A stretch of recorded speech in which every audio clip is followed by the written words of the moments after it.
হ্যাঁ, তুমি স্বপ্ন দেখছো, তোমার একটা নির্দিষ্ট লক্ষ্য আছে, তার মানে তুমি আর 10টা মানুষ থেকে অনেক বেশি এগিয়ে। এখন তোমার কাজ হচ্ছে নিজের স্বপ্নের উপরে কাজ করা, নিজের লক্ষ্য পূরণের দায়িত্ব নিজেই নেওয়া এবং সেই দায়িত্ব পূরণের সম্পূর্ণ চেষ্টা করা। কোনো কিছুকে প্রোক্রাস্টিনেট না করে সেটার উপরে অ্যাকশন নেওয়া, যে যেটা হবে সেটা আজ হবে। তুমি নিজেই ভেবে দেখো, কালের দোহাই দিয়ে তুমি কত কিছু হারিয়েছো। অতীতের যে সময়গুলোকে তুমি অপচয় করেছো, সেগুলোকে যদি কাজে লাগাতে পারতে, তাহলে আজকের দিনগুলো এর থেকে অনেক অনেক বেশি বেটার হতো।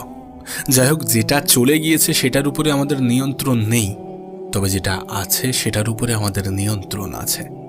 তাই যেটা আছে সেটাকে গুরুত্ব দাও, নিজের বর্তমান সময়টাকে কাজে লাগাও, কারণ তোমার বর্তমানটাই তোমার ফিউচারে ডিসাইড করে। আর যারা বর্তমানকে ভুলে গিয়ে ভবিষ্যৎ নিয়ে দুশ্চিন্তা করে, তাদের মধ্যে কোনো না কোনো প্রবলেম তো আছে।